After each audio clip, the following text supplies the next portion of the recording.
പൊന്നു സമീറെ, എന്താണ് നിന്റെ പ്രശ്നം? എന്തിനാ നീ വിഷമിച്ചിരിക്കുന്നത്? പൊന്നിക്ക് കാണാൻ ഞാൻ പറഞ്ഞല്ലോ, എൻ്റെ പൈസ ഇല്ലെങ്കിൽ ട്രിപ്പ് പോകണം. പൈസ ഇല്ലാതെ ആ പെട്ടേക്കാണ്. പിള്ളേരെ കളിയാക്കിയാണ് ട്രിപ്പ് പോകാൻ പറ്റാത്തതിന്. എടാ, നീ വീട്ടിൽ എന്തെങ്കിലും കാര്യങ്ങൾ അറിയണ്ട? എന്തൊക്കെ കാര്യങ്ങളാണ് വീട്ടില്? നീ നിന്റെ അടുക്കത്തെ ട്രിപ്പ് എന്നും പറഞ്ഞിങ്ങനെ നടന്നോ? എന്തെങ്കിലും കാണിക്ക് നീ.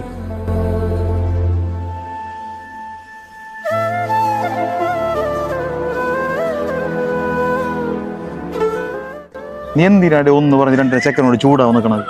എടാ, ഈ പഠിക്കണ സമയത്ത് നമ്മളോ പോയിട്ടില്ല. എടാ, അവനെ വിടറാ. അവന് ഇനി എപ്പോഴാണ് പൊക്കോട്ട പിള്ളേര്? എടാ, അവന്മാരെ ക്ലാസ്സിൽ പിള്ളേരെ ഏൽപ്പിച്ചേക്കണ ഏതാണ് വലിയ കൊമ്പത്തെ പാക്കേജാണ്. അതെന്നെ കൊണ്ട് താങ്ങൂല. വെറുതെ എന്തിനാണ് വെറുതെ പറ്റാത്ത പരിപാടിക്ക് വെക്കുന്നത്? എടാ, അതാണ് നിന്റെ പ്രശ്നം. എടാ, നീ ഒരു കാര്യം ചെയ്യും, നമ്മുടെ ഹാപ്പിയർ മേക്കേഴ്സിന്റെ പിള്ളേർ വിളിക്ക്. അതാവുമ്പോൾ നല്ല അടിപൊളി അഫോർഡബിൾ ഉള്ള പാക്കേജും കിട്ടും. ഇത് ഏൽപ്പിക്കുന്നതിന്റെ പേരിലുണ്ടല്ലോ, നിനക്ക് അതിന് ഫ്രീ ആയിട്ട് പോകാൻ പറ്റും.